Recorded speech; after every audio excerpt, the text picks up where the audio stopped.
Eh, Buenos días a todos. Doy la bienvenida a todos los asistentes a esta webinar.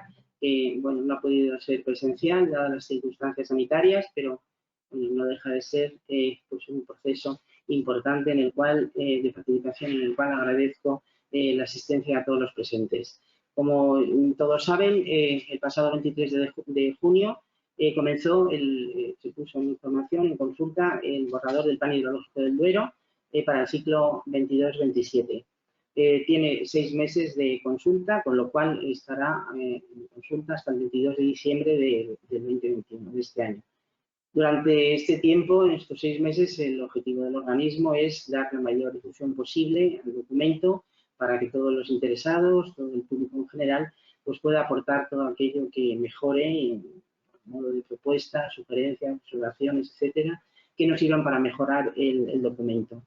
El documento estará vigente hasta el 31 de diciembre del 2027 y desde el primer momento en que se apruebe, previsiblemente en el primer trimestre del próximo año, el 2022. Es el tercer plan hidrológico, como todos saben, es una revisión del segundo anterior y, bueno, pues lo que quiero hacer hincapié y resaltar es que es diferente a los otros planes anteriores.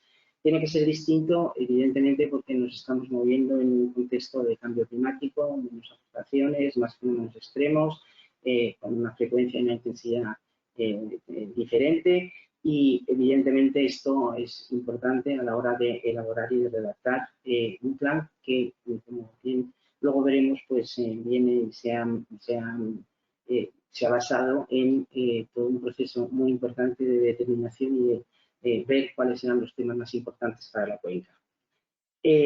Como digo, es un plan ideológico diferente a los anteriores porque, bueno, tenemos, aparte de tener en cuenta evidentemente todo el cambio climático, pues el gobierno de España tiene que conducir al país hacia un modelo productivo y social diferente, tiene que ser más sostenible. Esto afecta de manera muy importante a todos los temas que tienen que ver con el agua, que están vinculados al agua.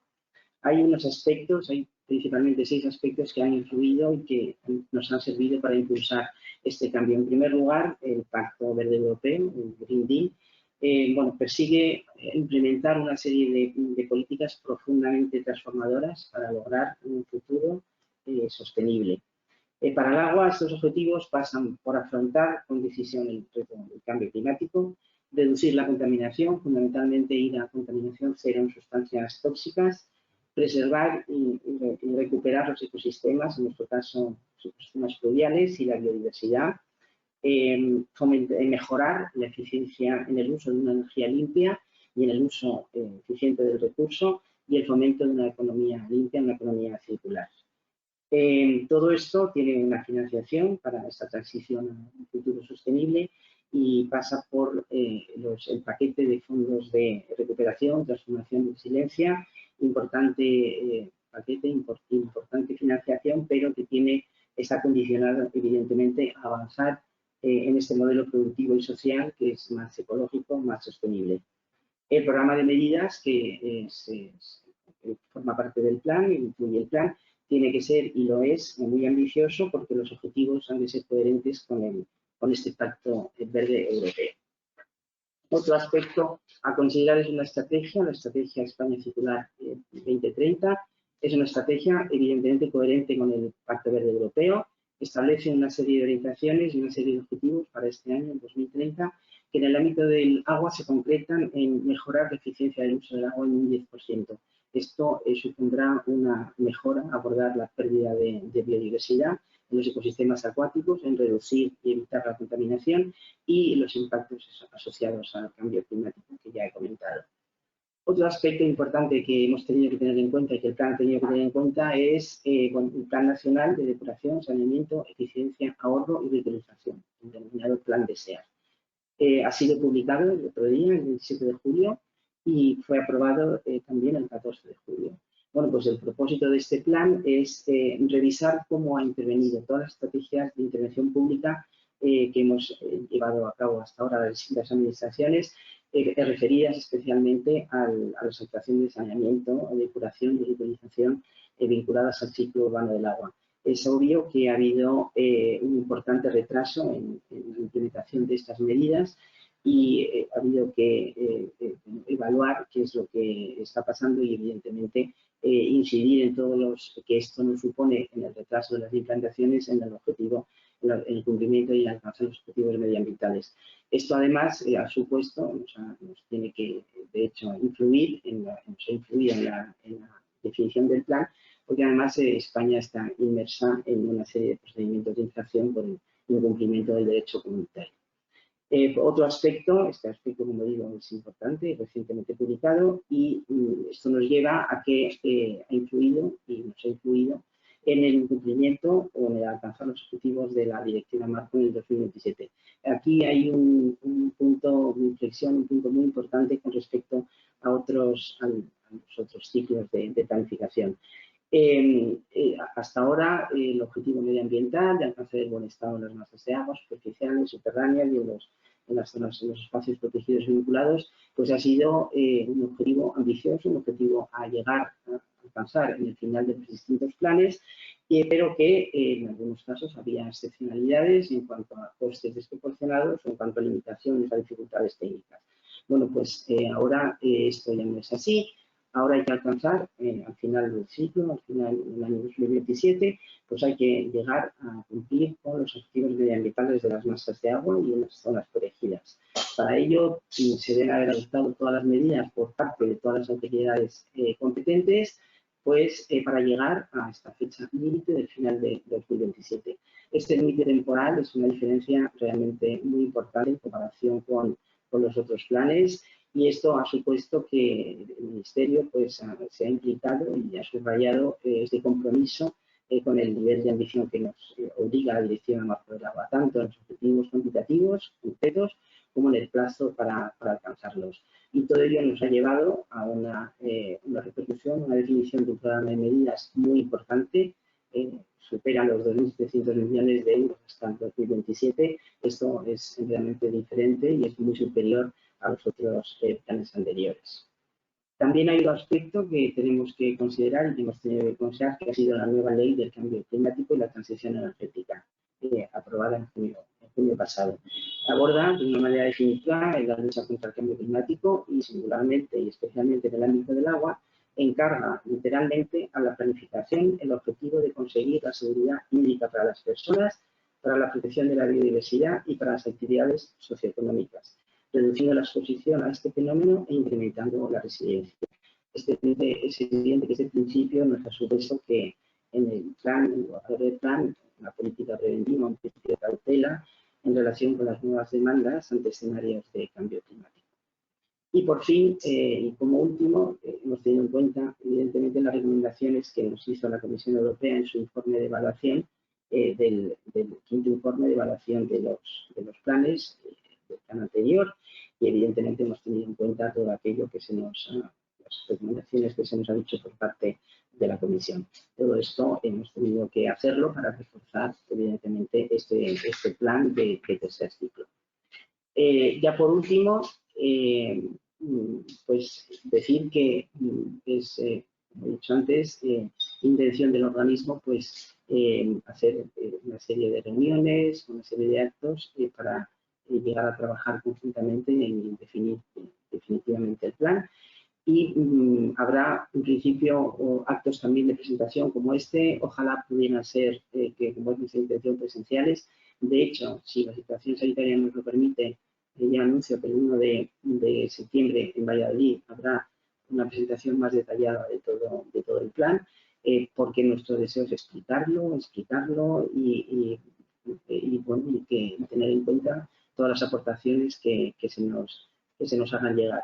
El fomento de la participación activa, desde luego, se va a plasmar en talleres multisectoriales que, como digo, en la medida de lo posible vayan a ser presenciales durante todos estos 6 meses. De todo ello divulgaremos vía correos electrónicos, en la web del organismo, las redes sociales, con lo cual, pues si la situación, en función de la situación sanitaria, pues haremos esta planificación y, como digo, voluntad total de hacer una participación activa para llegar a un buen documento, a un buen plan hidrológico para el próximo ciclo 22-27.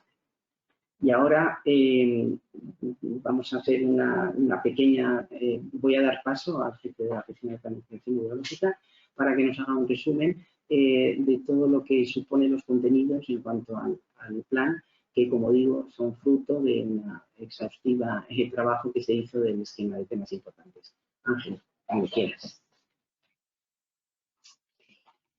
Muchas gracias, presidenta. Pues, si me lo permiten, voy a hacer una exposición rápida, sin entrar en muchos detalles, que como ya ha dicho la presidenta, pues bueno, vamos a hacerlo.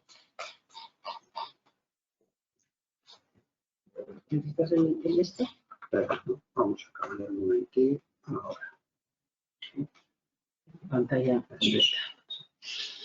Bueno, recordar que en esta presentación, en la segunda parte de esta presentación, habrá un turno para preguntas que pueden hacerlas al correo que va a aparecer en todas las diapositivas, que es oph@chduero.es. En ese correo, el jefe de área de planificación las recibirá y bueno, las formulará para que en la segunda parte de esta sesión, tanto la presidenta como yo mismo, podamos contestar a las cuestiones que se planteen, ¿no? Otro aviso es que pedimos disculpas por si realmente no podemos, digamos que, avanzar o contestar a todas las preguntas que se hagan, porque pueden ser muchas, pero de cualquier modo, en la medida de lo posible, trataremos de responderlas por otras vías, ¿no? También recordamos que esta sesión no incluye, no son alegaciones, no son propuestas, observaciones y sugerencias, sino simplemente preguntas que se plantean al contenido de esta sesión, ¿no? Y el último aviso, antes de pasar al detalle, es que esta sesión se está grabando y que una vez que el vídeo esté editado se colgará en la web tanto de la Confederación Hidrográfica como del Ministerio. Bueno, lo primero es recordar, aunque la presidenta lo ha iniciado, que estamos en el tercer ciclo de planificación para el periodo 22-27, por 6 años. Los ciclos anteriores fueron el plan de 2013, que traía un poquito de retraso, y el plan de 2016, que es el que en este momento está vigente, ¿no? El ciclo de planificación comenzó con la consolidación de los documentos iniciales a mediados de 2019. Continuó con la tramitación, con el estudio, con el trabajo del esquema de temas importantes que se adoptó a finales de 2020, donde se identificaron los problemas y las posibles soluciones que cabían dentro de un marco de distintas alternativas. Y ahora, como ha recordado la presidenta, estamos en el ciclo de plan hidrológico. El documento que se presenta es un borrador de plan hidrológico, una propuesta de proyecto de plan hidrológico que estará disponible para la consulta pública hasta el 22 de diciembre. A partir de ese momento, este documento, una vez que sea informado por el Consejo del Agua de Demarcación y sea adoptado por el Comité de Autoridades Competentes, se pasará al Gobierno para su promulgación en su caso. Aunque sea reiterativo y cada vez que presentamos un plan o presentamos un documento de planificación lo recordamos, es bueno recordar cuáles son los objetivos de la planificación hidrológica, de acuerdo con el marco legal que tenemos en España, que deriva de la Directiva Marco del Agua. Y, como nos dice el texto refundido de la Ley de Aguas, los objetivos son conseguir el buen estado y la adecuada protección del dominio público hidráulico y de las aguas, la satisfacción de las demandas y el equilibrio y armonización del desarrollo regional y sectorial. El mismo texto de la ley española indica que esos objetivos se alcanzarán incrementando las disponibilidades de recurso, protegiendo su calidad, economizando su empleo y racionalizando sus usos, siempre en armonía con las necesidades del medio ambiente y los demás recursos naturales. Y, en todo caso, en la planificación hidrológica se aplicarán los criterios de sostenibilidad en el uso del agua mediante una gestión integrada y la protección a largo plazo de los recursos, también previendo el deterioro del estado, que es uno de los objetivos claves de la Directiva Marco del Agua, y la protección y mejora del medio acuático y de los ecosistemas acuáticos, ¿no?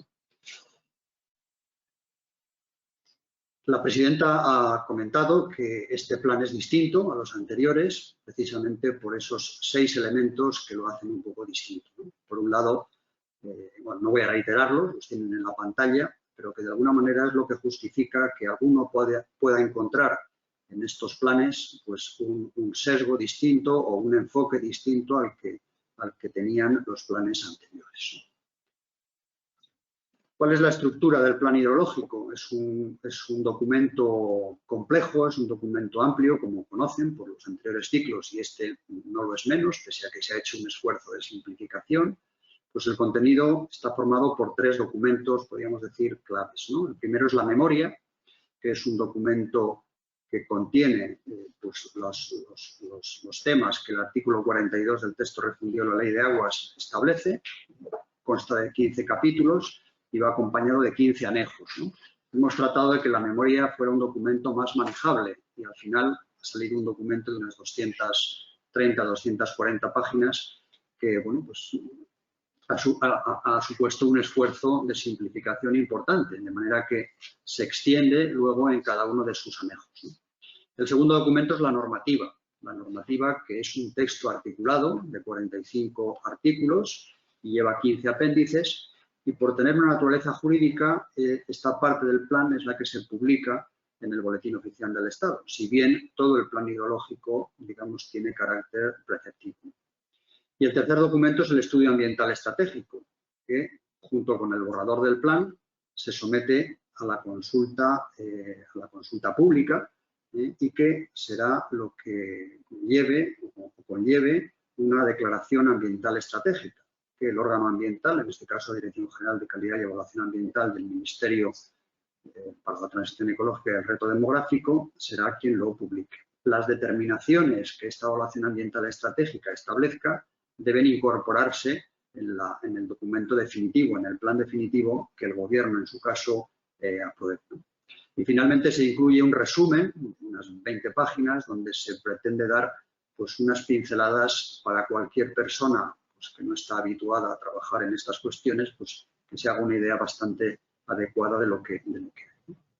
Toda la documentación se encuentra en la web del organismo de Cuenca, en la sección de planificación, subsección Plan Hidrológico 2027 propuesta, ¿no? O directamente en la página principal de la web, en el icono que tienen a la derecha, borrador de proyecto de plan hidrológico, pinchando directamente nos lleva al contenido del plan. Quien quería enfocar esta presentación a partir del esquema de temas importantes, como ha dicho la presidenta, pues es el documento marco que el plan de alguna manera tiene que atender y tiene que enfocar, ¿no? En el esquema de temas importantes se identificaron 12 problemas en la cuenca en materia de gestión de aguas. El plan hidrológico debe aportar las soluciones a esos problemas en el marco que ha señalado anteriormente la presidenta, de esos 6 elementos que configuran un poco la base o el armazón de este plan, ¿no? Y esas soluciones se tienen que dar a través del programa de medidas y de la normativa. Para presentar este borrador en esta sesión vamos a hacer un recorrido a través de estos problemas, señalando cuáles son las soluciones que aporta el plan hidrológico a cada uno de ellos, ¿no? Vamos a dejar fuera el tema importante 12, que es la gestión del riesgo de inundaciones, al que responde el plan de gestión de riesgo de inundaciones, que verán que se incluye como un anejo en el documento de borrador de plan, pero que por sus características y por su singularidad tiene un tratamiento, podríamos decir, distinto y será objeto de sesiones específicas para pues, explicar su contenido y facilitar la participación. El primer tema importante que señalaba esa tabla que hemos visto es la contaminación difusa. Decíamos en el ETI y hemos confirmado en el plan que hay un 51% de las masas de agua superficial que tienen presión significativa por este tipo de contaminación. Las ven ustedes en la gráfica de la superior izquierda, donde aparecen los riesgos alto, medio y bajo, rojo y amarillo serían los riesgos medios y altos de las aguas superficiales. Por su parte, un 60% de las aguas subterráneas tienen una presión significativa por esta contaminación difusa y un 28% del total están en mal estado químico como consecuencia fundamental de esta contaminación. Este es un problema que genera problemas adicionales en determinados abastecimientos humanos, contribuye a la eutrofización de los cauces y puede llegar a tener un efecto negativo sobre los espacios y hábitats protegidos, como reconocen algunos de los planes básicos de gestión. Además de todo esto, España ha recibido hace ya un año una carta de emplazamiento por la Comisión, por lo que considera que es un incumplimiento de la Directiva de Nitratos. España, como saben sobre todo las autoridades competentes que han participado en esa respuesta que ha dado a la carta de la Comisión, España argumenta puntos de mejora precisamente basados en estos planes hidrológicos, los planes hidrológicos de tercer ciclo, donde se van a tomar decisiones importantes para intentar acotar este problema. Para abordar el problema, el plan ofrece una batería de actuaciones. Por un lado, la designación de nuevas zonas vulnerables en Castilla y León y el programa de actuación en ellas, que actualmente está en tramitación administrativa, podrían contribuir de manera importante a mejorar este problema.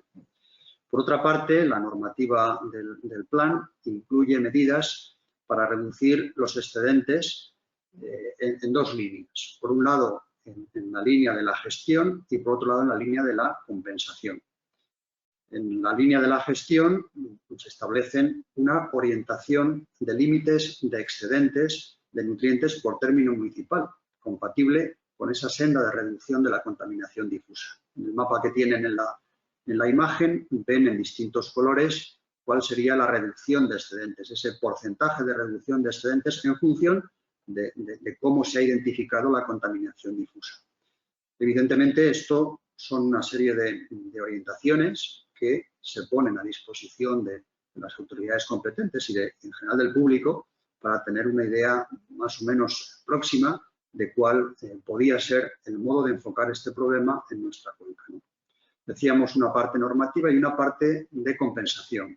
Evidentemente, una reducción de las aportaciones, una reducción de los excedentes, que en el fondo es la presión, supondría a veces reducir las aplicaciones de nutrientes y eso de alguna manera puede suponer un impacto económico en las actividades, tanto fundamentalmente la ganadería, la agricultura y en algún caso también el suministro, la depuración urbana, ¿no? Bueno, pues esa compensación supone una medida, un grupo de medidas con un importe muy importante, de casi 900 millones de euros, ¿no? Que de alguna manera a aplicar durante estos 6 años deberían contribuir a esa reducción de excedentes y a facilitar que las masas de agua fueran recuperando esa senda de mejora.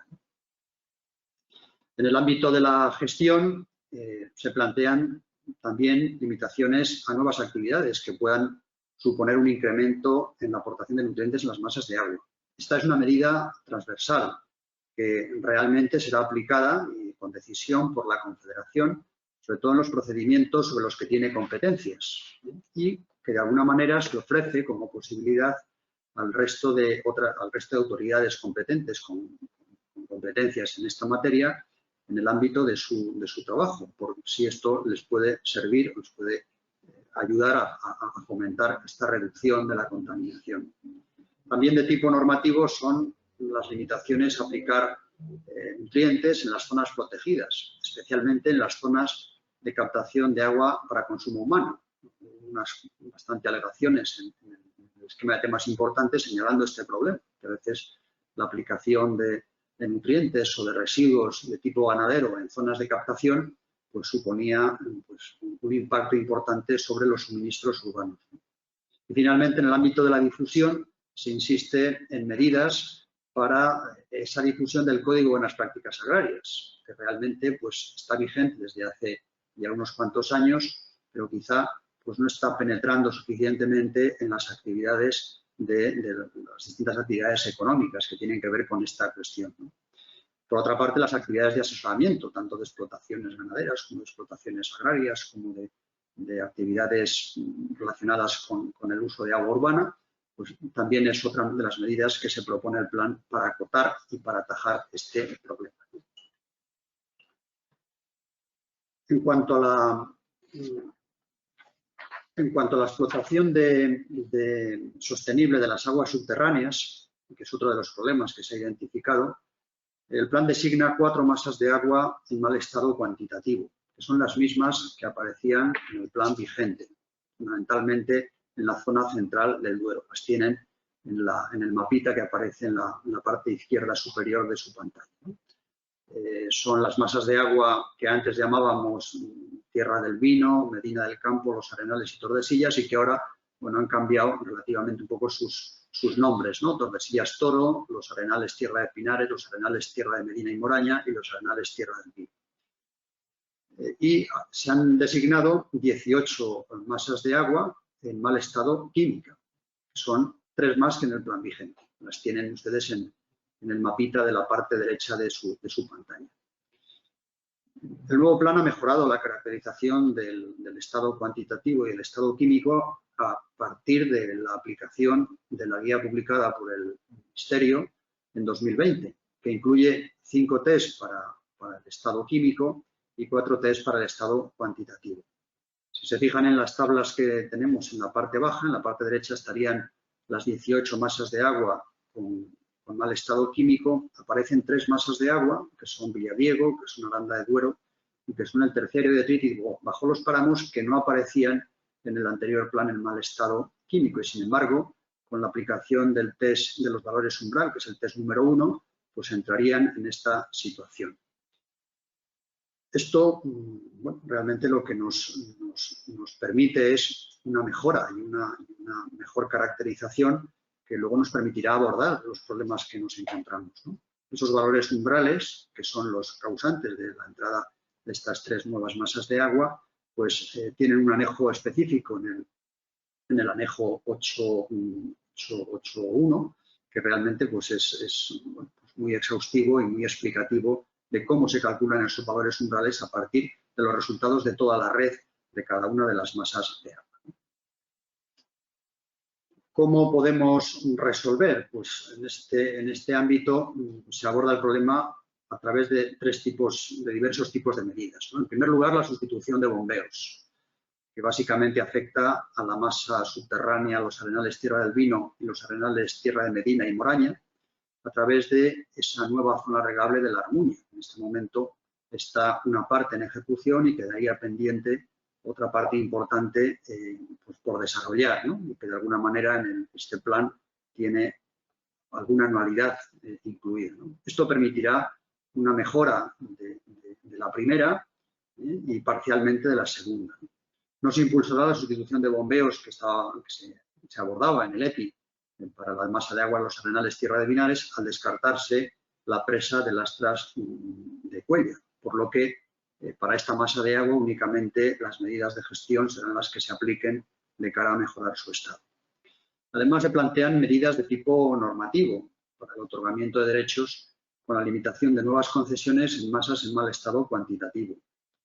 Hay una nueva zonificación de las masas de agua, también las que están en buen estado cuantitativo, como consecuencia de que hay zonas dentro de estas masas de agua que tienen aglomeraciones y agrupaciones de bombeos que hacen que parcialmente pues no puedan tener un deterioro, ¿no? También se establecen peajes entre el 10 y el 25%, sobre todo para expedientes de modificación de características en determinados aprovechamientos.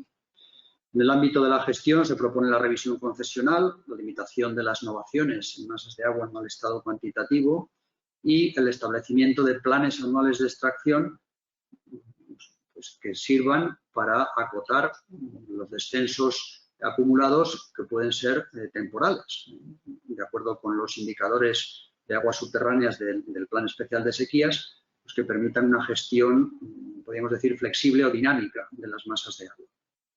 En la línea de la difusión y del fomento de buenas prácticas, se propone seguir con el impulso de las comunidades de usuarios de aguas subterráneas, que bueno, hasta el momento hay 35 en tramitación y que de alguna manera estas 35 aglutinan una superficie de regadío pues, similar a la que puede haber, por ejemplo, en la masa Los Arenales, Tierra de Medina y La Moraña. Por lo tanto, nos parece que es una medida interesante y que conviene difundirla y ampliarla.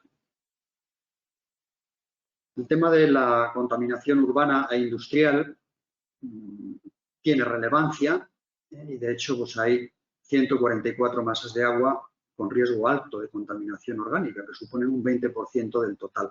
Las tienen señaladas en ese mapa que dibujamos. Además, y en relación a la directiva de residuales, hay 2.000 vertidos urbanos con tratamiento no adecuado, si bien su carga es muy pequeña. Estamos hablando de 0,6 millones de habitantes equivalente de los 3,8 que tiene la cuenca. Es una cantidad pequeña y que afecta sobre todo, como se puede ver, a pequeños núcleos. Los problemas de los pequeños núcleos para abordar adecuadamente la depuración pues son conocidos y de alguna manera se plasmaron en el ETI y vuelven a salir otra vez en el plan hidrológico.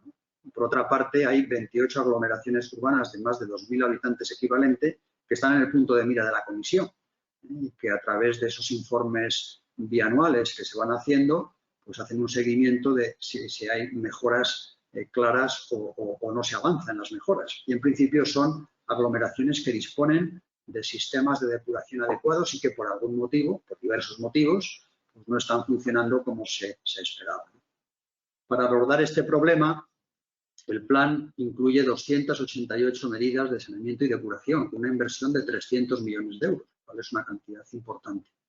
Especialmente relevante es, en este sentido, la iniciativa de la Junta de Castilla y León, que en colaboración con los ayuntamientos y las diputaciones provinciales ha impulsado un plan de mejora de depuración de aglomeraciones entre 500 y 2.000 habitantes, con una inversión de partida de 84 millones de euros, que nos parece que puede ser un impulso importante a pues esa parte todavía pendiente de hacer.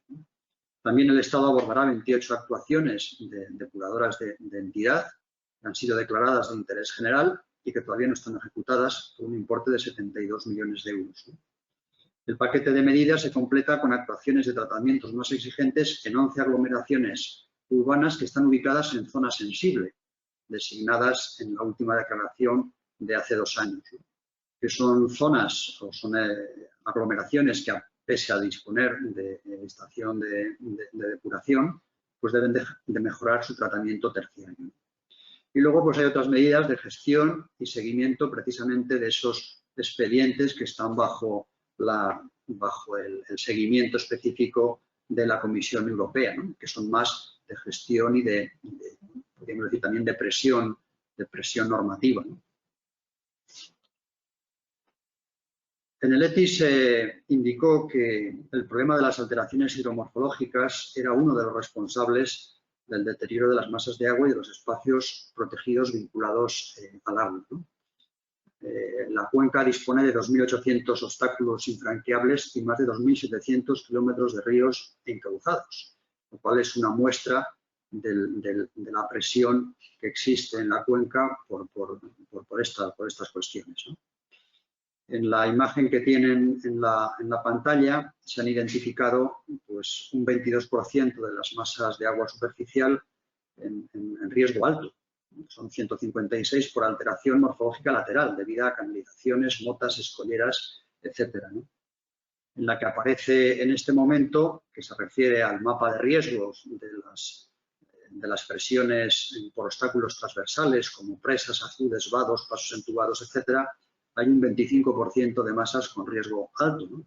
Y finalmente, la tercera presión de este tema importante, que sería la presión por extracción excesiva de agua, pues hay 12 masas de agua con riesgo alto, ¿no? Si bien hay bastantes con riesgo medio. Es decir, que hay una situación en la cuenca de alteración hidromorfológica que tiene incidencia tanto en el Estado como también en los ecosistemas dependientes. El plan aborda este problema desde 3 enfoques. Por un lado, con una mejor caracterización de las presiones hidromorfológicas a partir de la guía publicada por el Ministerio. Caracterización en la que se valoran diversos aspectos, como son la alteración hidrológica, la conexión con aguas subterráneas, la variación de anchura y profundidad o la continuidad de los ríos. Este mejor conocimiento de las presiones y del efecto sobre las masas de agua permite acotar mejor las actuaciones que hay que realizar. Por otro lado, también se ha revisado la naturaleza de las masas de agua, naturales o muy modificadas, a través de la guía ad hoc que ha publicado también la propia Dirección General del Agua. Y esto es algo relevante para esa designación, porque ya esa designación inicial que se hizo, más de un 50% de las masas de agua aparecían como muy modificadas, lo cual pues es un valor muy alto, ¿no? Eso, esta caracterización ha permitido acotar esta designación inicial. Luego, con esto, pues se ha hecho un análisis masa a masa de las actuaciones que serían necesarias para revertir estas presiones hidromorfológicas y, en el caso de las masas muy modificadas, para mitigar los efectos que las generan. Finalmente, un análisis de coherencia entre el estado de conservación de los espacios protegidos vinculados a las masas de agua, que están identificados en los planes básicos de gestión, y las presiones en las masas de agua, pues nos ha permitido establecer una serie de medidas requeridas por cada uno de los espacios protegidos, dependiendo de las presiones que tienen y de su estado de conservación. Este análisis de las presiones hidromorfológicas, esta mejora de caracterización y su efecto sobre el estado de las masas de agua y espacios, se ha reforzado con la evaluación de las masas de agua a través del indicador de peces, el EFI+, que se ha aplicado en un porcentaje importante de las masas de agua y que supone, a nuestro juicio, un avance de este plan respecto a los anteriores. Respecto a la implantación de caudales ecológicos, que se identificó como otro tema importante, señalar que el régimen de caudales ecológicos mínimos, caudales generadores y tasas de cambio vinculados a ellos están fijados en el plan vigente y son operativos desde 2016. En este plan, tal y como se avanzó en el esquema de temas importantes, se han realizado algunos cambios en este régimen, como son, en primer lugar, el ajuste de caudales mínimos en determinadas masas de agua, de tipo río, que de alguna manera lo reclama pues el propio inventario de recursos. Muchas masas de agua han fijado sus caudales ecológicos por métodos hidrológicos y de alguna manera el inventario de recursos es relevante para establecer esos caudales. Eso ha supuesto que en 270 masas de agua que aparecen en la imagen en color rojo, pues se ha modificado algún valor de algún mes, que básicamente son, como pueden ver, masas de cabecera o masas no reguladas, ¿no?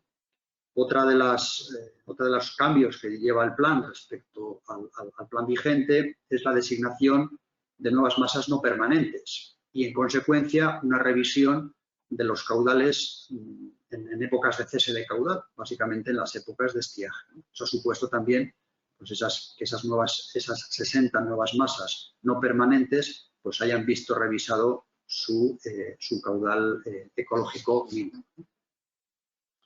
Además, se han fijado caudales ecológicos máximos en 14 presas de la cuenca, como se avanzó en el esquema de temas importantes, que son las que aparecen en la tabla de la izquierda.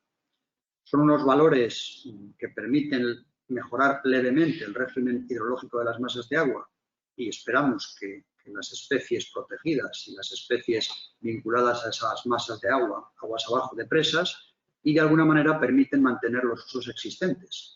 Que en las propuestas que se revisaron en el LETI, algunas pues realmente pues, hacían imposible el uso a los que están asignados de esas presas, ¿no? También se han fijado caudales ecológicos mínimos en 13 lagos, que aparecen en la tablita de la derecha, entre los que se encuentran las lagunas de Villafáfila o la laguna de la Nava, entre otras, o la laguna del Duque. Y este régimen de caudales mínimos se ha fijado en términos de superficie inundada.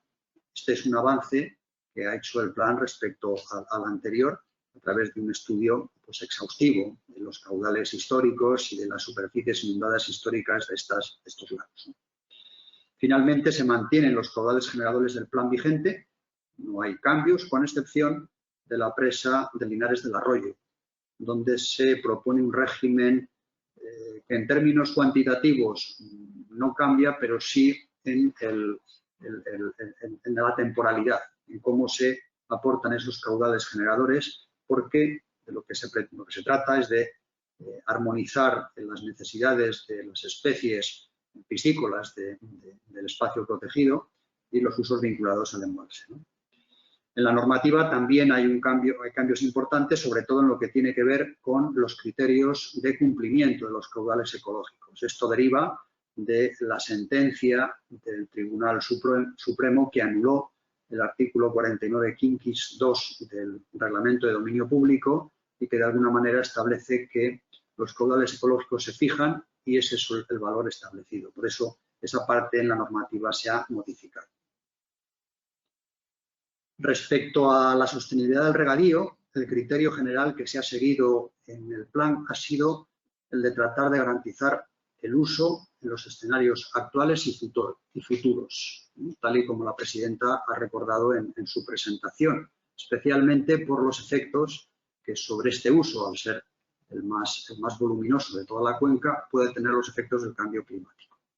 Ese criterio general de garantizar los usos vigentes no se ha planteado con el incremento de la oferta, salvo las regulaciones previstas en el plan vigente y que se mantienen en el nuevo del Órbigo, Carrión y Valdavia, sino a través del ajuste de la demanda mediante actuaciones de modernización previstas para este ciclo, que, según las autoridades responsables, suponen un importe de 536 millones en 27 actuaciones que aparecen en la tabla 1 en la derecha de la diapositiva. El borrador del plan ha sido muy conservador con las demandas de nuevos regadíos. Así, si comparamos las nuevas demandas de regadíos que el plan vigente, el plan de 2016, tenía para el horizonte 2027 respecto a este borrador de plan, pues realmente hay un cambio que pasa de 112.000 hectáreas en aquel plan a 49.000. Las 6 nuevas demandas que figuran en el plan son las que se plasman en la tabla 2 que aparece en su diapositiva.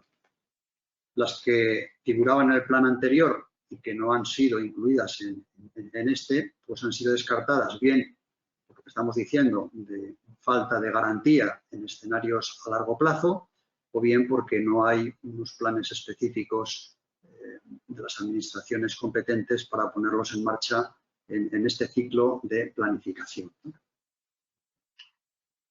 Con respecto a la adaptación al cambio climático, a las asignaciones y garantías, como se indicó al comienzo de esta presentación, el efecto del cambio climático ha tenido pues, una especial relevancia en el diseño del plan.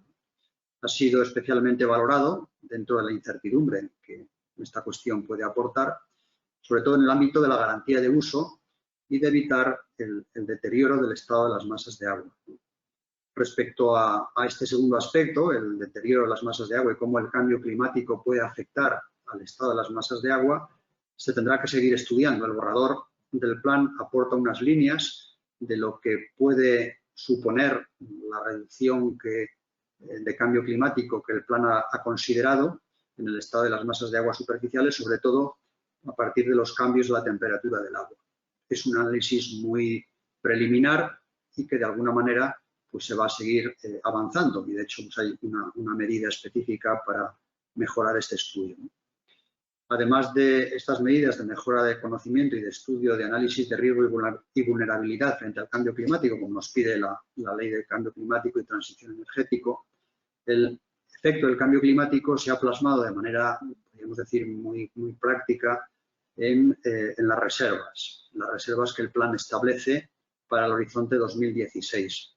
Así, si se fijan en la tabla que tienen a su izquierda, las reservas que fijaba el plan de 2016 para ese plan eran 1.700 hectómetros cúbicos año y el borrador de plan estamos hablando de 1.164.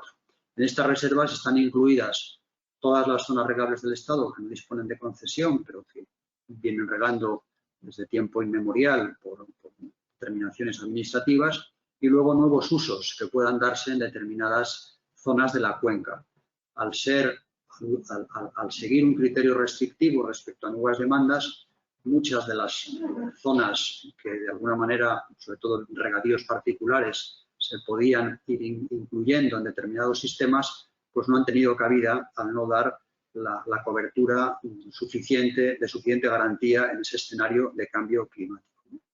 Además, se han reforzado algunas medidas dirigidas a determinados abastecimientos que en un escenario de reducción de aportaciones pueden verse comprometidos. Ahí tenemos el caso de todo el complejo del norte de Soria, perdón, el norte de Segovia, en la zona del Espinar, también la zona de Ávila, como saben, pues se está trabajando a través de un grupo de expertos en esta cuestión, y en la zona de Segovia, ¿no? Respecto a la optimización de gestión de la oferta y infraestructuras, la realidad es que el borrador de plan lo atiende con un medio centenar de medidas dirigidas a la implementación de planes de emergencia y adaptación de las normas de explotación de las presas existentes y luego acciones de mantenimiento y conservación de presas y grandes canales por un importe de 200 millones de euros, ¿no?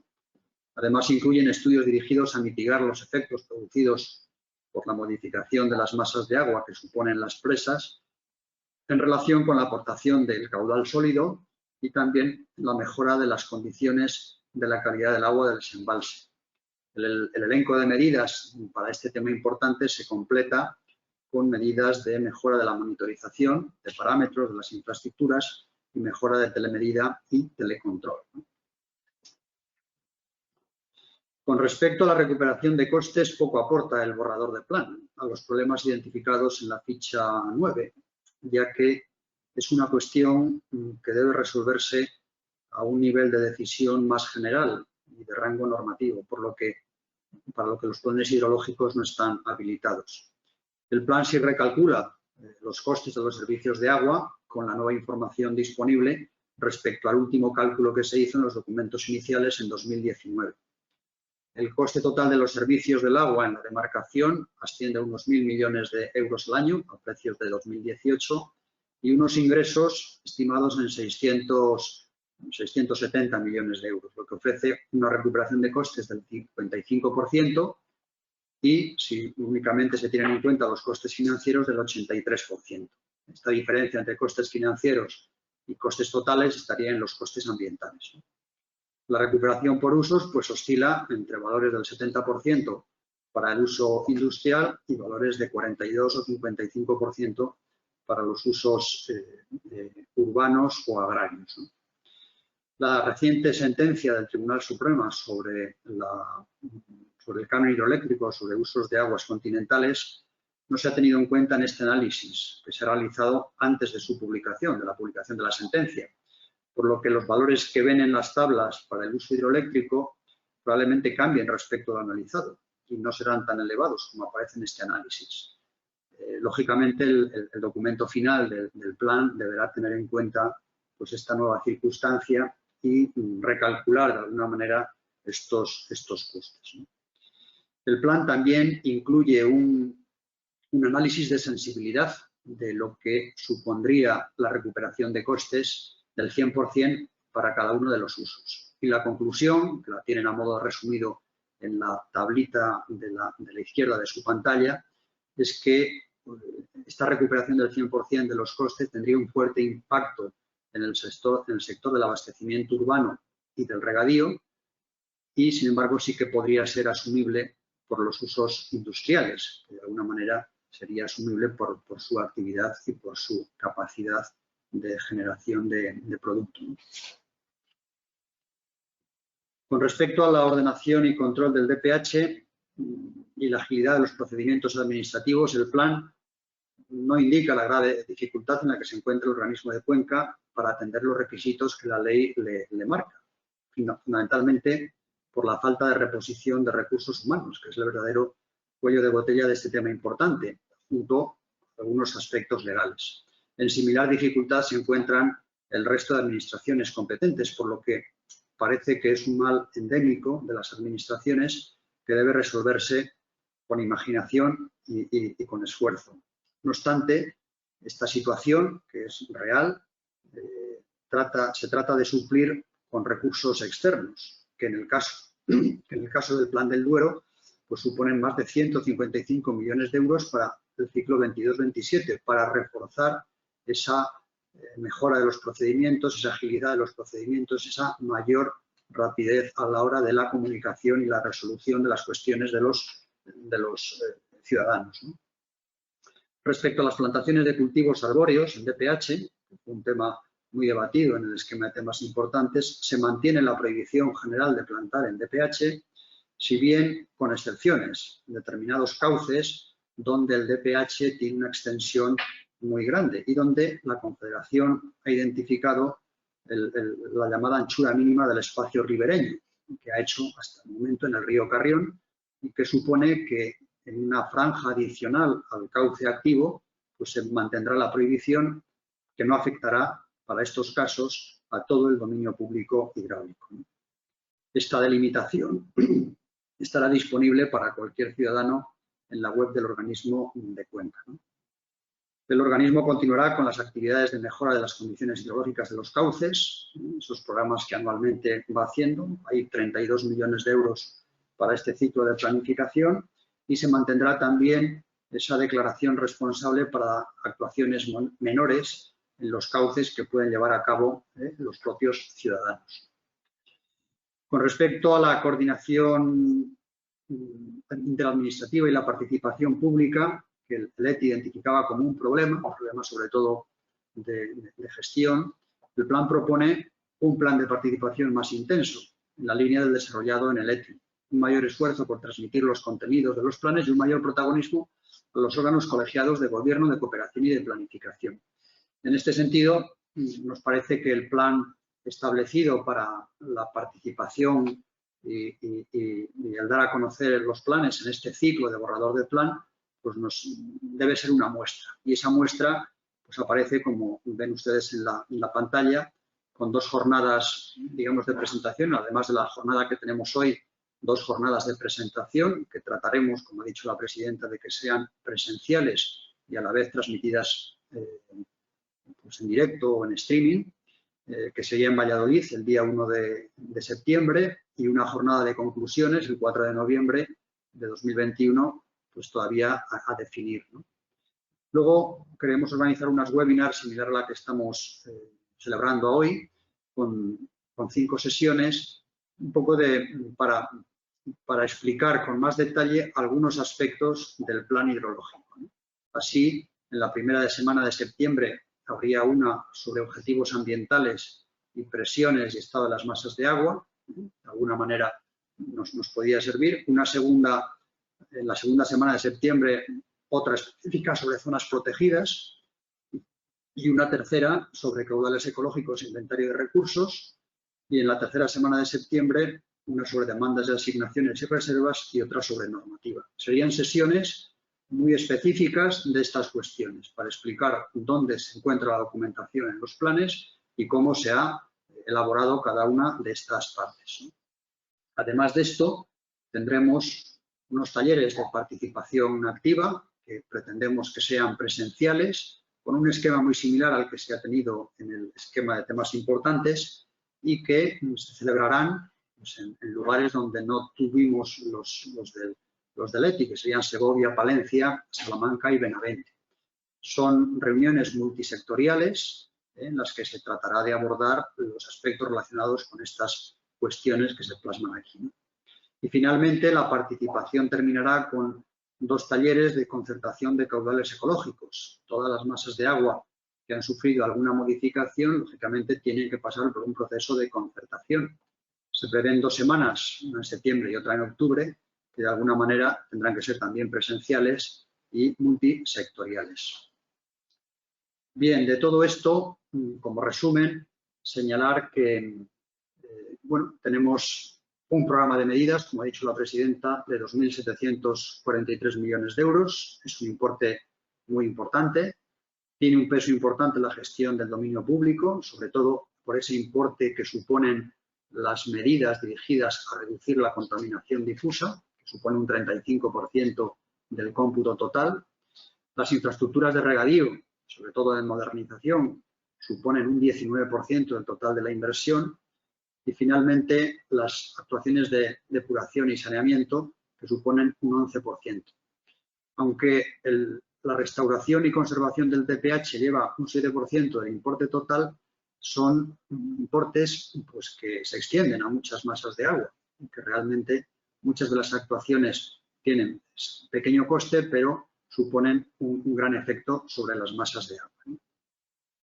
Y finalmente terminamos que cuál sería la situación de las masas de agua. Pues realmente lo que nos ocurriría sería que para 2027, con este esquema que hemos plasmado y con este programa de medidas, alcanzaríamos que prácticamente el 99% de las masas de agua tendrían en 2027 el buen estado, habría 4 masas de agua que estarían con objetivos menos rigurosos, o sea, no se podría alcanzar su buen estado, precisamente por la contaminación difusa, porque tienen tal presión por esta contaminación que la reducción de los excedentes, incluso a valores muy altos, no supondrían una mejora, ¿no?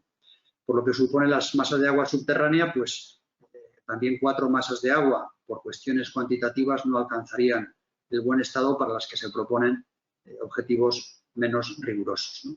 Y de alguna manera el 79% de las masas de agua alcanzarían en 2027 ese buen estado, precisamente que es la fecha en la que, podríamos decir, nuestra línea roja, ¿no? La línea roja que establece la directiva marco para alcanzar el buen estado. Bien, y por mi parte no hay nada más. Ahora Javier Fernández, jefe de Planificación Hidrológica, pues hará de moderador para las preguntas que iremos respondiendo en la medida de lo posible la presidenta y yo mismo. Muchas gracias.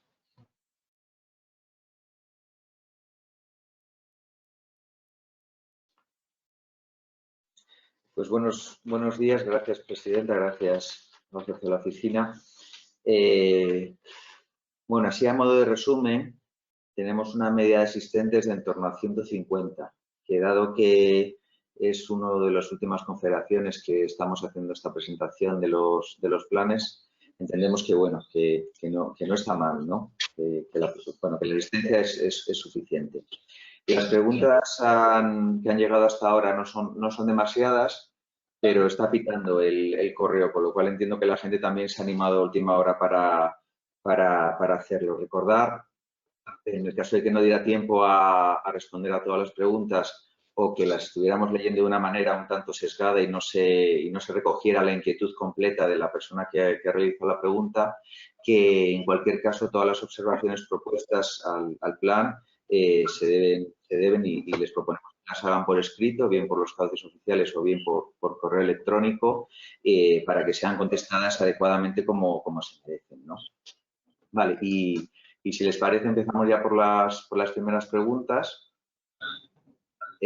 Bueno, la primera es de una persona que no ha podido asistir y nos mandaba un escrito diciendo que cómo podían hacer para que esta información les llegase. En este momento les recuerdo que esta presentación se está grabando, que se va a publicar en la página oficial del Ministerio y en la página de la Confederación para aquellos que quieran, bueno, consultar alguna parte en concreta o que no hayan podido. La siguiente pregunta la hace la Oficina de Medio Ambiente del Ayuntamiento de Puebla de Sanabria. Es una pregunta que va enlazada con el distinto tratamiento que podemos hacer a los diversos usos de regadío. Es la siguiente. ¿Se contempla en el nuevo plan un trato diferente para poder legalizar los pequeños regadíos tradicionales que existen en los pueblos, que además de formar parte del patrimonio etnográfico, son una gran fuente de biodiversidad? Y explica. Parece que la regulación actual no se ajusta demasiado a la realidad. El hecho de tener que poner contadores, realizar obras y limitar las pérdidas y retornos va en detrimento de la fauna y flora asociados a los mismos. Parece que el uso tradicional del agua en zonas donde es abundante debería tener un trato diferente al de los regadíos productivos. Pues, presidenta, si te parece, bueno, la normativa aplicable es común a todos los regadíos. La orden de contadores, la normativa para regularizar o para otorgar concesiones no establece esos criterios de regadíos, podríamos decir, tradicionales o ambientales y regadíos productivos, si se me permite hablar así. Entonces, no es posible que el plan cambie un criterio que establece el propio reglamento de dominio público o la propia ley.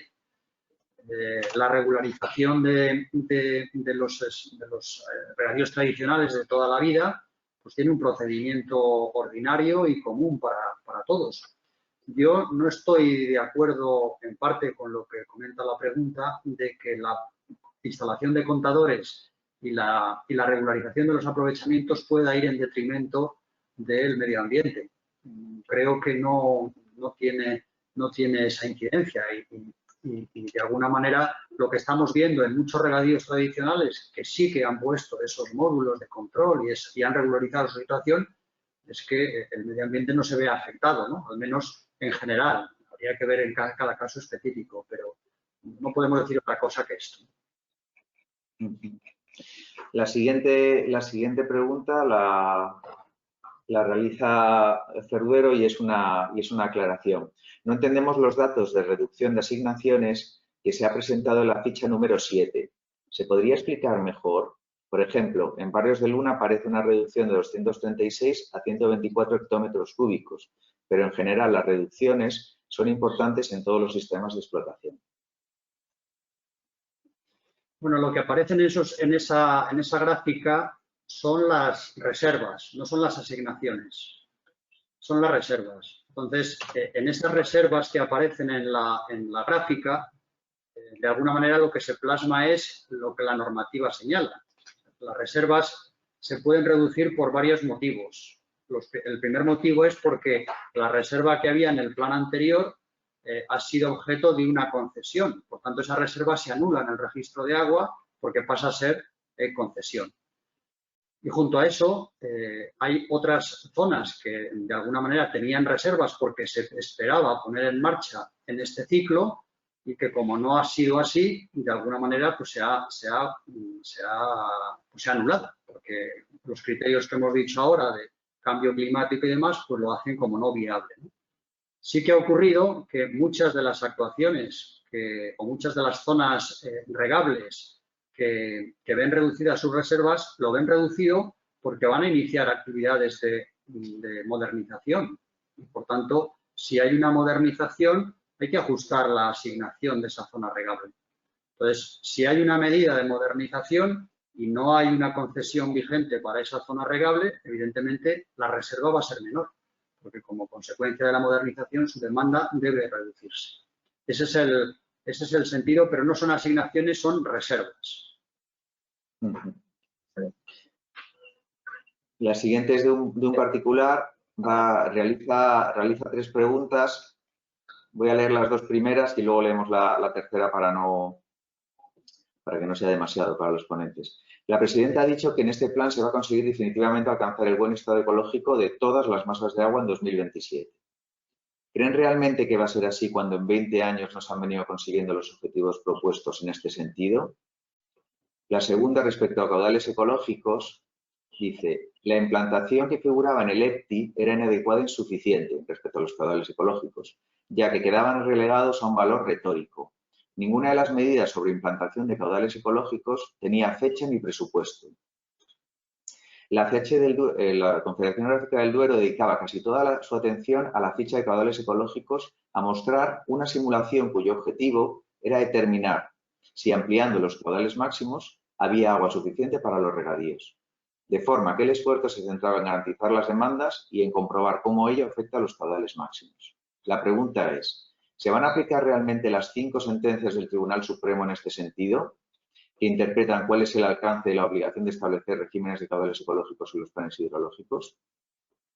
Y que se debe integrar no solo en caudales mínimos, sino también en caudales máximos, distribución temporal, caudal generador y tasas de cambio. Con respecto a la primera pregunta, comentar que creo que en el cuadrito, uno de los cuadritos últimos, se exponía que alcanzar los objetivos medioambientales en todas las masas de agua no es el 100%, es el 99%. Son 4 masas de agua superficiales y 4 masas de agua subterráneas que no lo van a alcanzar. Con lo cual, el por qué vamos a poder llegar al 99% es evidente. Primero, porque el programa de medidas es muy ambicioso, como he comentado, son más de 2.700 millones de euros, y porque también, repartido entre las distintas administraciones, y porque hay un compromiso claro y hay una coordinación importante en este caso con la Junta de Castilla y León, Con lo cual, bueno, pues estas medidas con este fuerte e importantísimo programa y remuneración, ya hemos dicho que hay fondos de recuperación y hay un objetivo claro para poder llegar a la consecución de los objetivos medioambientales, como no podía ser de otra manera. Sí, respecto a la pregunta sobre los caudales ecológicos, bueno, recuerdo que los caudales ecológicos, de acuerdo con la normativa española, tienen que tener en cuenta las buenas prácticas y los usos existentes. Entonces, plantear un régimen de caudales ecológicos máximos, que es nuevo, en unas masas de agua que tienen unos usos existentes, me parece razonable que se analice el efecto sobre el uso. Porque de alguna manera es lo que nos está diciendo la normativa. Por tanto, el ETI se enfocó de esa manera porque nos parecía que realmente quien iba a ser el más afectado era, a partir de la situación en la que estamos, era en los usos existentes. Por supuesto, también las masas de agua, pero de alguna manera unas masas de agua que están designadas como muy modificadas, que lo están precisamente por esa regulación de caudales, bueno, pues hay que valorar bien la efectividad de esos caudales máximos cuando te estás dejando por el camino unos usos que disponen de una serie de hechos. ¿Se van a aplicar las sentencias? Bueno, se van a aplicar las sentencias.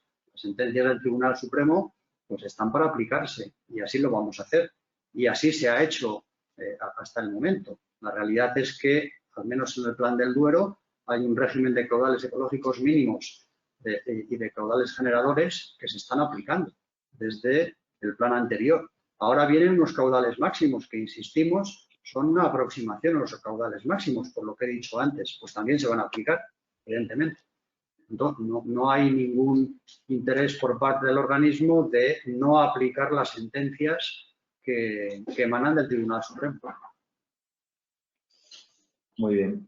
Con respecto a las choperas, hay dos preguntas de dos particulares. Bueno, del Somacil, una de ellas del Somacil y otras de la Diputación de Palencia. Buenos días. En relación con los artículos 18 y 34, ¿cómo se define el cauce activo? ¿Qué criterios determinan el ARMIN? ¿Hay alguna medida para compensar la ingente pérdida de ingresos que esta limitación supondrá sobre los municipios ribereños? Y la siguiente pregunta, la enlazo con la anterior. ¿Tiene la CHD algún plan de actuación y mantenimiento para las franjas que pretenden que no se planten de choperas? Bueno, los criterios para definir el ARMIN están disponibles y estarán al alcance de todos. De hecho, ese área, ese espacio se define en la página web del organismo, pues lógicamente tiene un criterio, ¿no? Y ese criterio es el que ha establecido, sobre todo, el funcionamiento hidrológico del río y la ocupación por parte de determinadas especies. El plan no incluye ninguna compensación, puesto que eso es un dominio público hidráulico y, de alguna manera, al margen de que esté en duda su legalidad, el plan no lo ha considerado como tal. Entonces, se define una RMIN que se ha definido exclusivamente en el río Carrión, pero hay voluntad del organismo de definir en otros ríos que también están afectados y que, bueno, si mira un poco esa definición y el dominio público cartográfico, pues verá que, bueno, la incidencia es mucho menor que la que existía con el dominio público cartográfico a la prohibición de plantación. La siguiente pregunta viene de parte de la Junta de Castilla y León y dice, ¿por qué en el programa de medidas que ha aparecido en la pantalla la línea 6.4 de abastecimiento está totalmente a cero?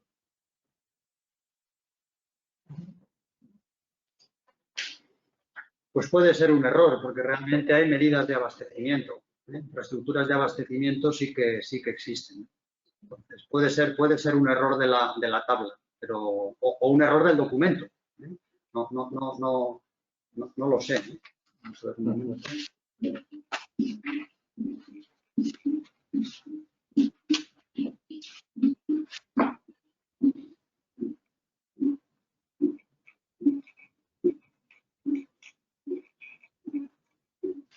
efectivamente. Posiblemente algunas de las medidas que hay de abastecimiento se han incluido como otras infraestructuras y por eso aparece a cero. Pero vamos, hay medidas de infraestructuras de abastecimiento.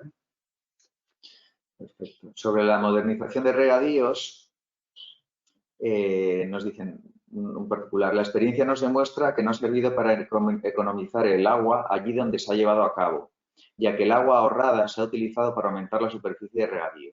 La pregunta es, ¿qué medidas va a poner en marcha la Confederación Hidrográfica del Duero para que el agua ahorrada por la modernización vaya a los ríos y no a los nuevos regadíos? No comparto la premisa. No comparto la premisa de que los regadíos no han servido, al menos en la Confederación del Duero, para ahorrar agua. Y no lo comparto porque las modernizaciones que se han hecho en algunos casos han conllevado una modificación concesional y en otros casos realmente ha habido un ahorro de agua. De alguna manera hay casos y casos, evidentemente. La Confederación en este plan ha establecido en uno de los artículos de la normativa que cualquier modernización llevada a cabo con fondos públicos deberá revisar su documento concesional. Y nos parece que es la manera más transparente, también para todos aquellos que dudan de que las modernizaciones supongan ningún tipo de ahorro, pues para que quede perfectamente lo más claro posible. Muy bien. Por parte de la Dirección...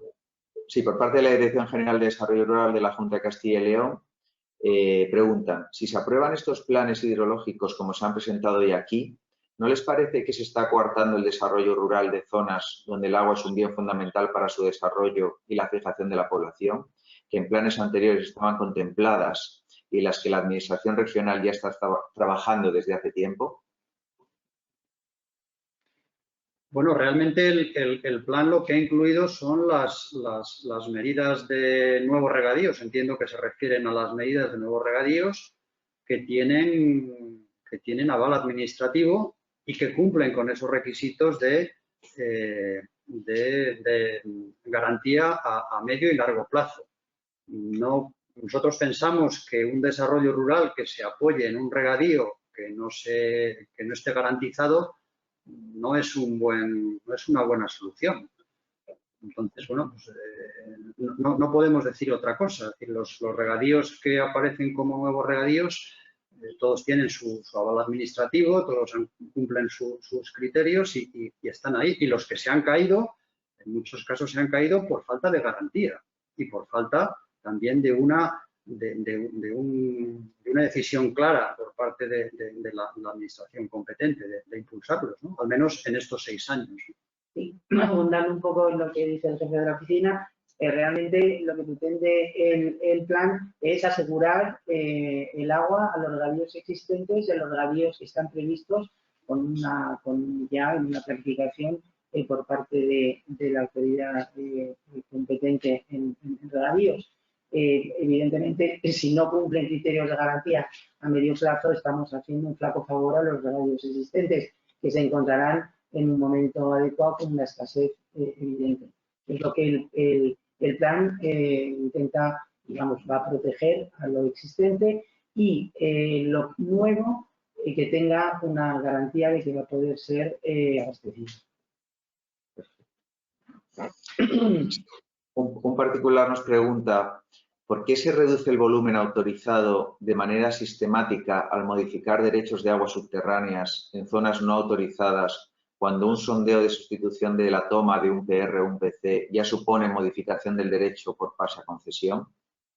En ese caso, tan solo se pretende reponer una obra deteriorada para seguir haciendo uso de un derecho existente. Bueno, una modificación o una sustitución de una captación es una modificación de las características esenciales y de alguna manera lo que supone es una instrucción con un expediente de concesión nuevo. Los expedientes de nuevas concesiones les obliga a que tengan unas eficiencias mínimas de acuerdo con el artículo, me parece que es el 12 o el 14 del plan vigente. Entonces, por eso, de alguna manera, se ve reducida su dotación a los términos que establecen las dotaciones mínimas, ¿no? Máximas, perdón. Creo que es lo que preguntaba, ¿no? No estoy seguro si... Respecto a las choperas, no ha quedado claro para el Somacil la pregunta, igual porque era la última. Igual la formulé yo como no debía. La repito, pues acaso hay algo más que añadir. ¿Tiene la CHD algún plan de actuación y mantenimiento para las franjas que pretenden que no sean choperas, tanto para las bandas de protección como para los ARMIN?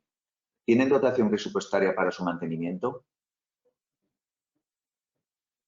O sea, para las bandas que son ARMIN y para el cauce. La cuestión es que aquellas franjas en las que se pretende que no se planten chopos, que queden como vegetación natural, según entiendo aquí, pregunten si hay algún plan de actuación y mantenimiento de esas franjas de vegetación de ribera y si hay una dotación presupuestaria contemplada en el plan hidrológico.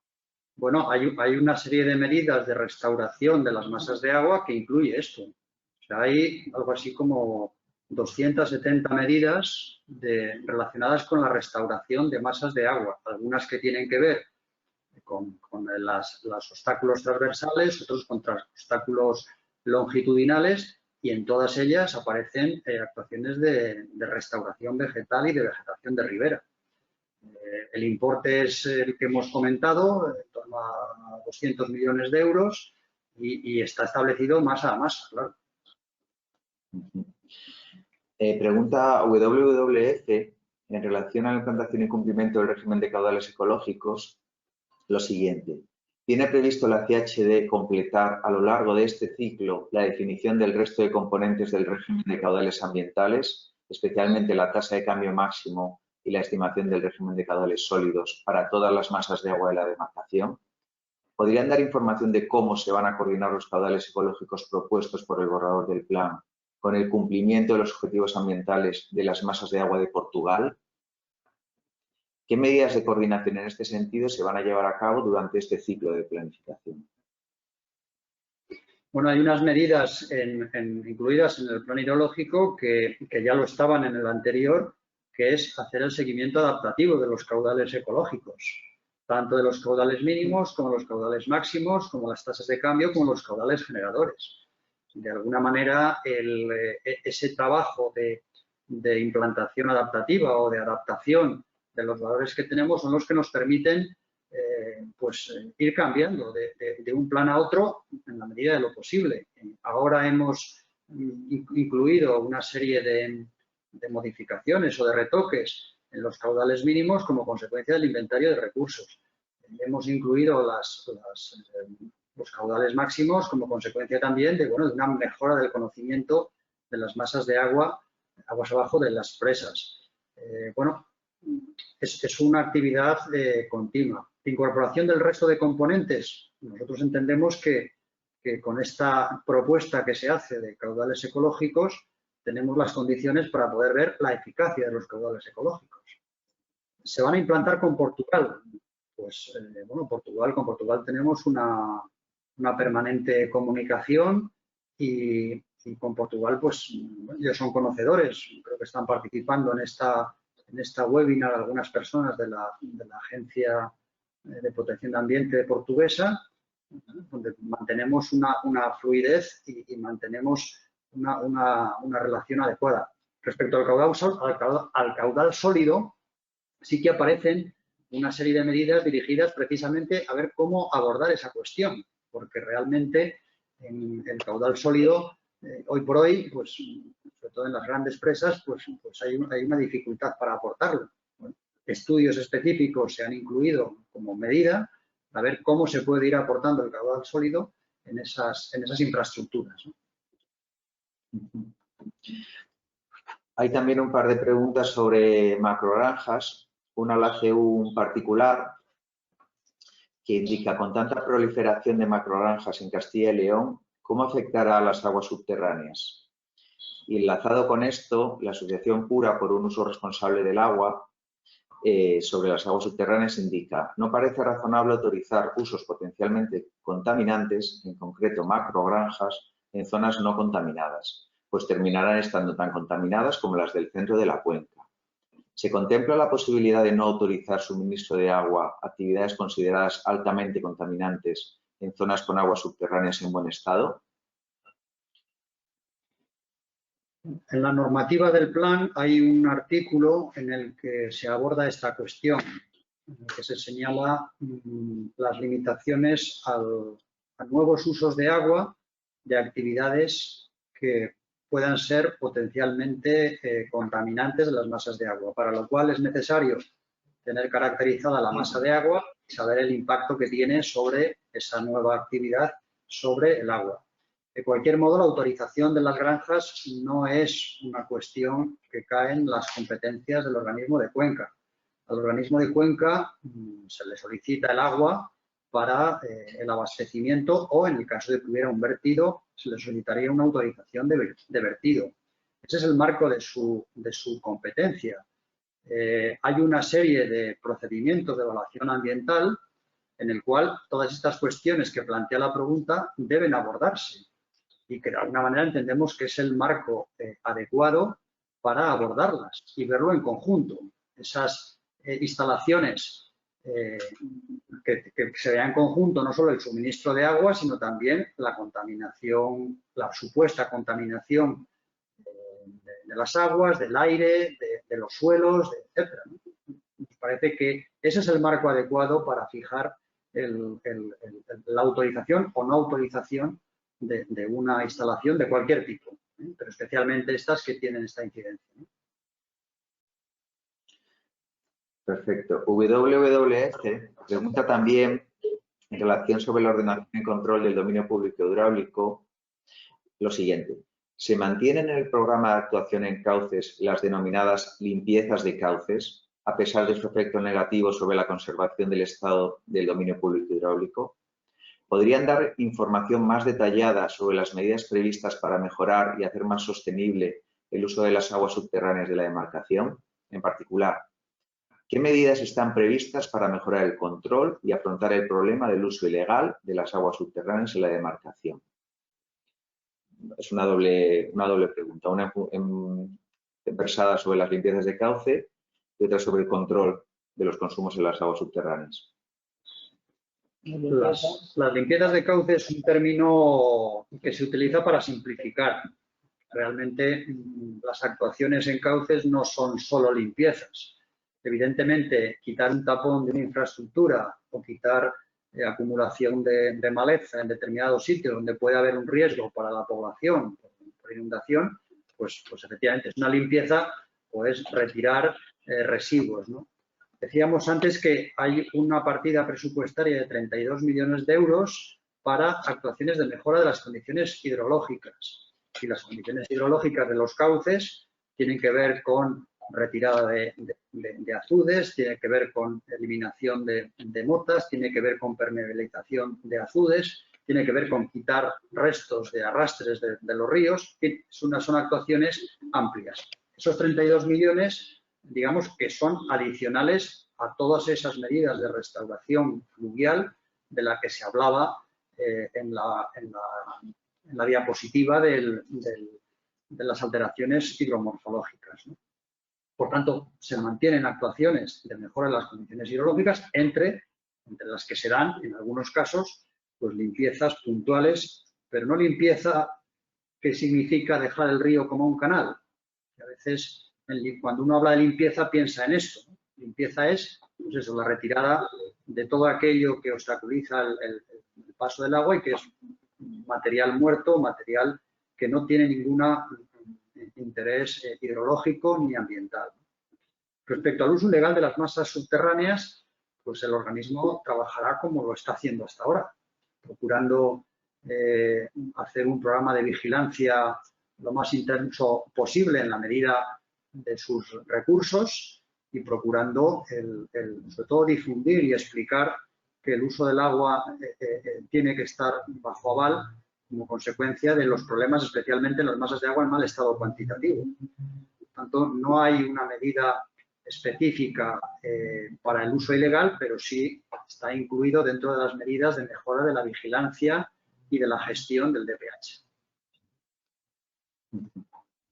Sobre las aguas subterráneas, un particular también pregunta lo siguiente. Se hacen inversiones para infraestructuras de nuevos regadíos de aguas superficiales. ¿Cuándo y cómo se van a realizar inversiones en aguas subterráneas? Por ejemplo, recarga de acuíferos, se podrían tramitar solicitudes desde la... Entiendo que es una pregunta. ¿Se podrían tramitar solicitudes desde las CUAs de reciente creación? Bueno, la realidad es que pues, las actuaciones se hacen de alguna manera en la medida que las autoridades competentes o los propios usuarios las reclaman. Y si las comunidades de usuarios consideran que pueden hacer actuaciones de mejora y de una mayor eficiencia en el uso del agua subterránea, pues por supuesto. Hemos dicho en la ficha de la explotación sostenible que hay una serie de medidas que tienen que ver con las aguas superficiales que pueden tener una incidencia en las aguas subterráneas positiva. Bueno, pues evidentemente no son medidas dirigidas a las aguas subterráneas, pero son infraestructuras que van a facilitar un alivio o una menor presión sobre las aguas subterráneas y, por tanto, un beneficio también para todos los usuarios. Bueno, si hay alguna medida que alguien quiera plantear, pues de alguna manera el plan la podrá considerar y evaluar.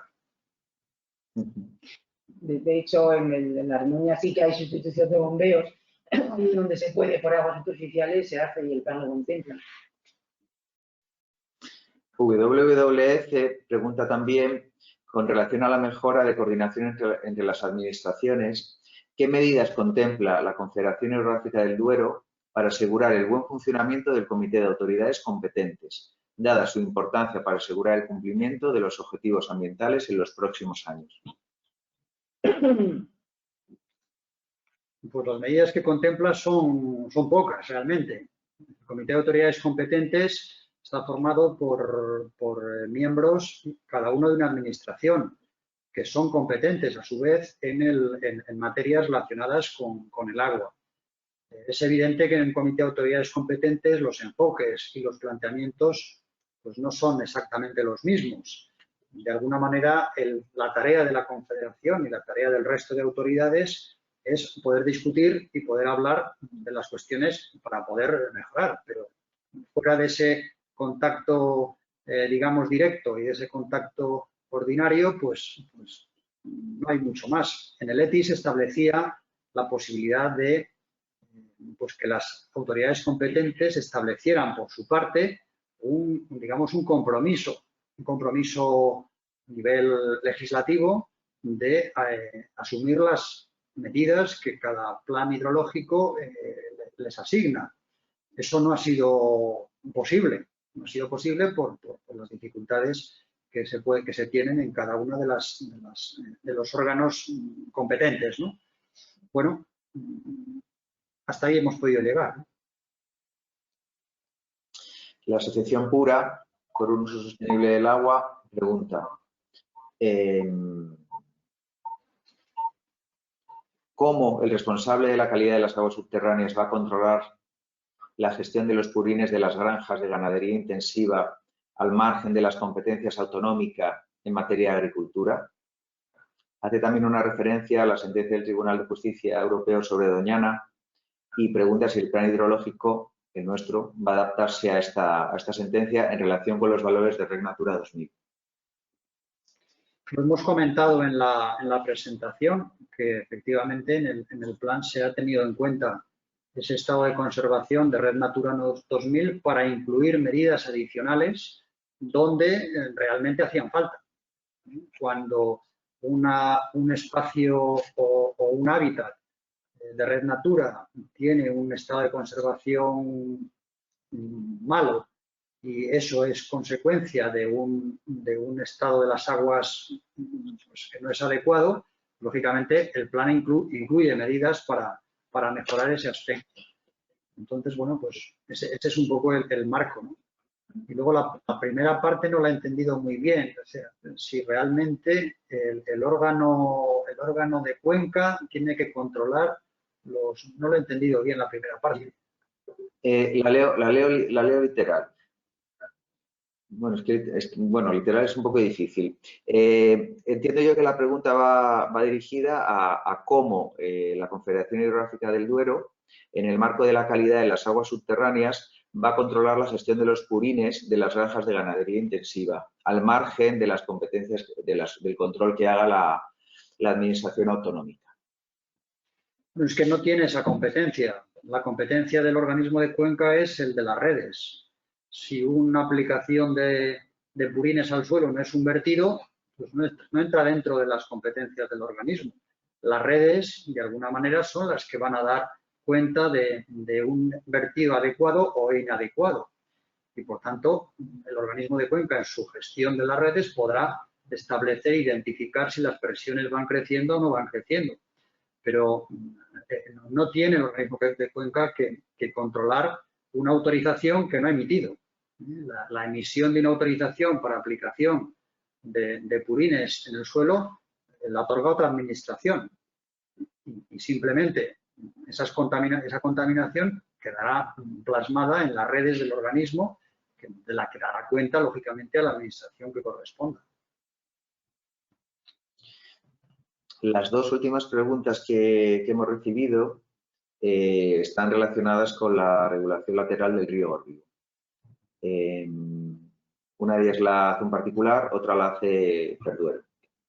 Buenos días. El estudio de impacto ambiental de la regulación lateral del río Órbigo no evalúa el gasto energético del bombeo de agua para el llenado de los pantanos de La Rial y Los Morales.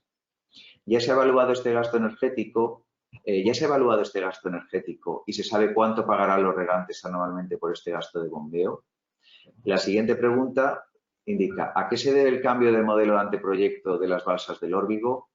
Estas dos las he dejado para el final porque entiendo que igual son demasiado concretas para el objetivo de la presentación, pero yo las lanzo por si se quiere comentar algo. El tema del coste energético de La Rial y Los Morales efectivamente no lo tuvo en cuenta todos los estudios previos y tampoco la vía. Precisamente a la hora de evaluar y de verdad ver la viabilidad del proyecto y en los momentos, diríamos, de situación energética que tenemos es muy importante. Hemos avanzado y hemos puesto, ahora estamos trabajando en un estudio, un importante estudio de ver bueno, estos bombeos, qué es lo que van a suponer y a los efectos de los costes que tienen luego que tendrán que abordar los usuarios, pues qué es lo que va a suponer. Estamos ahora trabajando precisamente en ello.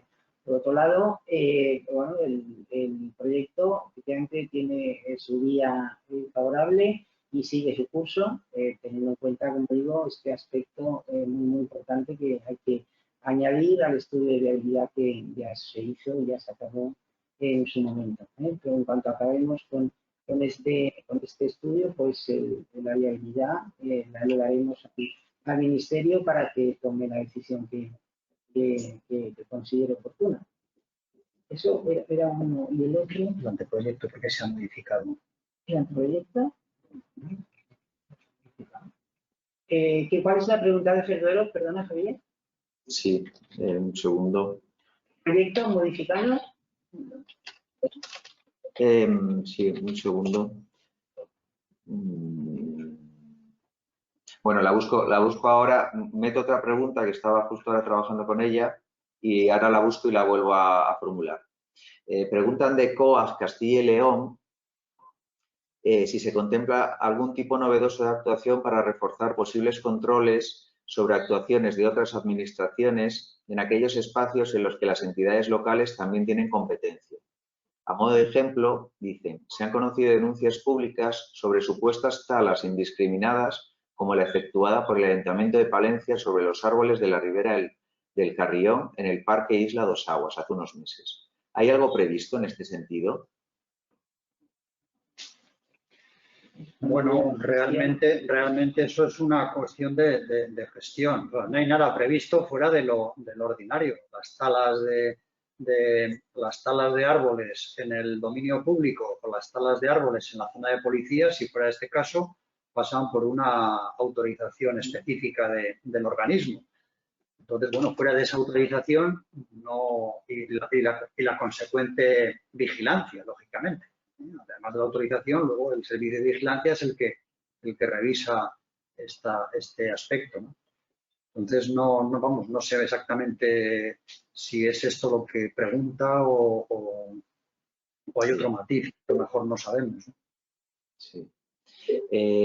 La pregunta de Cerduero en concreto era ¿a qué se debe el cambio en el modelo de anteproyecto de las balsas del Órbigo? Bueno, ahora mismo no sé a qué se refiere porque no ha habido ningún cambio. El trabajo como está hecho, presentado, sigue.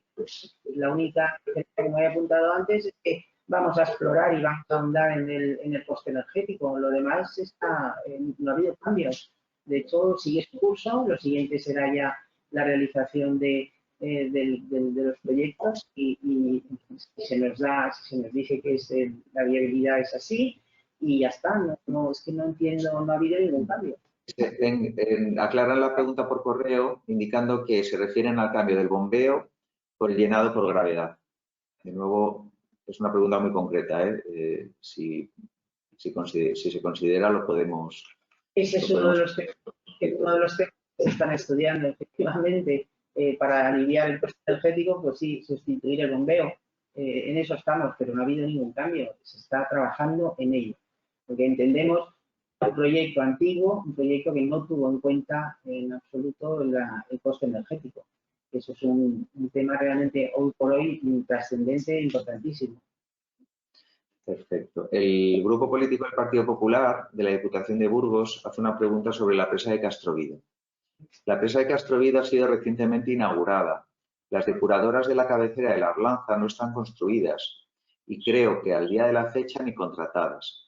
¿Cómo van a influir estos vertidos sin depurar en la presa, teniendo en cuenta que existe una iniciativa de suministro de agua de consumo humano a municipios como Salas de los Infantes?